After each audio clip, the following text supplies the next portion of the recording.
देवों के देव महादेव बहुत ही भोले माने जाते हैं, इसलिए उनका एक नाम भोलेनाथ भी है। पौराणिक मान्यताओं के अनुसार भगवान शंकर को प्रसन्न करने के लिए किसी भी तरह के खास और विशेष पूजन की आवश्यकता नहीं होती, क्योंकि कहा जाता है कि वह तो भोले हैं और भक्त की मन से की गई क्षणिक मात्र भक्ति से ही वो प्रसन्न हो जाते हैं। अगर आप भी शिव की शक्ति, भक्ति और कृपा पाना चाहते हैं तो सोमवार का व्रत अवश्य ही करें और इस कथा से भोलेनाथ को प्रसन्न करें। सोमवार का व्रत कथा के बिना संपूर्ण नहीं माना जाता। तो चलिए सुनते हैं सोमवार व्रत कथा। एक बार किसी नगर में एक साहूकार था। उसके घर में धन की कोई कमी नहीं थी, लेकिन कोई संतान न होने के कारण वह बहुत ही दुखी था। संतान प्राप्ति के लिए वह हर सोमवार को व्रत रखता था और पूरी श्रद्धा के साथ शिव मंदिर जाकर भगवान शिव और माता पार्वती की पूजा करता था। उसकी भक्ति देखकर एक दिन माँ पार्वती प्रसन्न होकर भगवान शिव से साहूकार की मनोकामना पूर्ण करने का निवेदन करने लगी। पार्वती जी के इस आग्रह पर भगवान शिव ने कहा कि हे पार्वती, इस संसार में हर प्राणी को उसके कर्मों का फल मिलता है और जिसके भाग्य में जो हो उसे वह भोगना ही पड़ता है। लेकिन पार्वती जी ने साहूकार की भक्ति देखकर उसकी मनोकामना पूर्ण करने की जिद की। माता पार्वती के आग्रह पर शिवजी ने साहूकार को पुत्र प्राप्ति का वरदान तो दिया, लेकिन उन्होंने बताया कि यह बालक केवल 12 वर्ष तक ही जीवित रहेगा। माता पार्वती और भगवान शिव की बातचीत को सुनकर साहूकार दुखी हुआ। उसे अत्यधिक खुशी नहीं हुई, क्योंकि उसे पता चल गया था कि बालक की आयु मात्र 12 वर्ष ही रहेगी। वह पहले की भांति शिवजी की पूजा करता रहा। कुछ समय के बाद साहूकार की पत्नी ने एक पुत्र को जन्म दिया। जब वह बालक 11 वर्ष का हुआ तो उसे पढ़ने के लिए काशी भेज दिया गया। साहूकार ने पुत्र के मामा को बुलाया और उसे बहुत सारा धन देते हुए कहा कि तुम इस बालक को काशी विद्या प्राप्ति के लिए ले जाओ। तुम लोग रास्ते में यज्ञ कराते हुए जाना, ब्राह्मणों को भोजन दक्षिणा देते हुए जाना। दोनों मामा भांजे इसी तरह से यज्ञ कराते हुए, ब्राह्मणों को दान दक्षिणा देते हुए काशी नगरी में निकल पड़े। इस दौरान रात के समय एक नगर पड़ा जहां नगर के राजा की कन्या का विवाह था, लेकिन जिस राजकुमार से उसका विवाह होने वाला था वह एक आंख से काना था।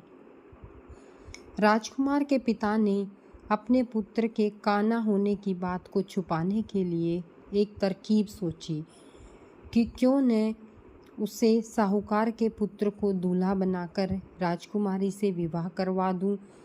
विवाह के बाद इसको धन देकर विदा कर दूंगा और राजकुमारी को अपने नगर ले जाऊंगा। लड़के को दूल्हे के वस्त्र पहनाकर राजकुमारी से विवाह करा दिया गया।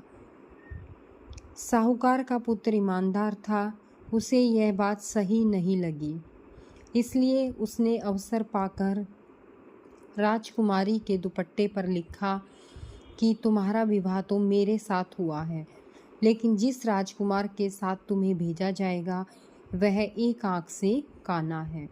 मैं तो काशी पढ़ने के लिए जा रहा हूँ। जब राजकुमारी ने चुन्नी पर लिखी हुई बातें पढ़ी तो उसने अपने माता पिता को यह बात बताई। राजा ने अपनी पुत्री को विदा नहीं किया, फिर बारात वापस चली गई। दूसरी ओर साहूकार का लड़का और उसका मामा काशी पहुँचे और वहाँ जाकर उन्होंने यज्ञ किया। जिस दिन लड़का 12 साल का हुआ उस दिन भी यज्ञ का आयोजन था।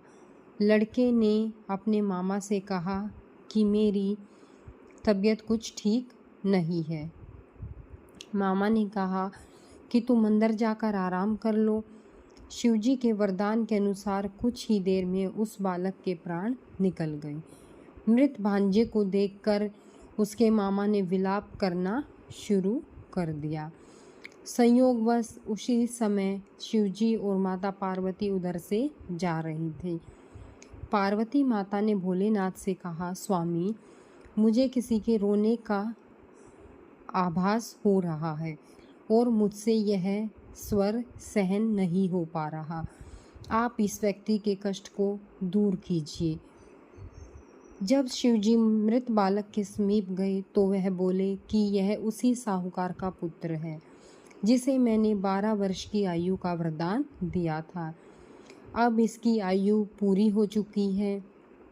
लेकिन मातृ भाव से विभोर माता पार्वती ने कहा कि हे महादेव, आप इस बालक को और आयु देने की कृपा करें, अन्यथा इसके माता पिता इसके वियोग में तड़प तड़प कर मर जाएंगे।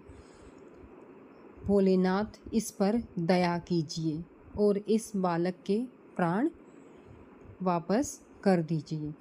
माता पार्वती के बार बार आग्रह करने पर भगवान शिव ने उस लड़के को जीवित होने का वरदान दे दिया। शिवजी की कृपा से वह बालक जीवित हो गया।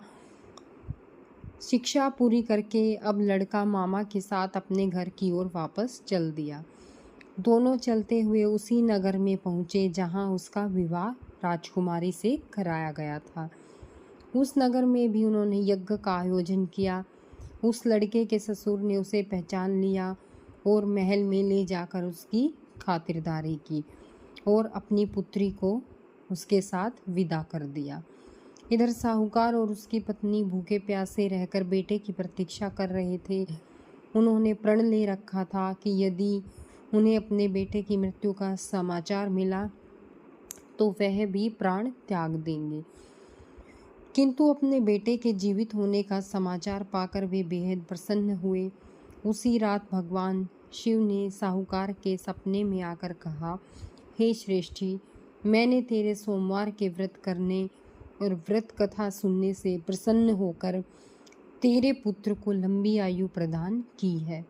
इसी प्रकार जो कोई सोमवार व्रत करता है और कथा सुनता है और पढ़ता है, उसके सभी दुख दूर होते हैं और समस्त मनोकामनाएं पूर्ण होती हैं। हर हर महादेव।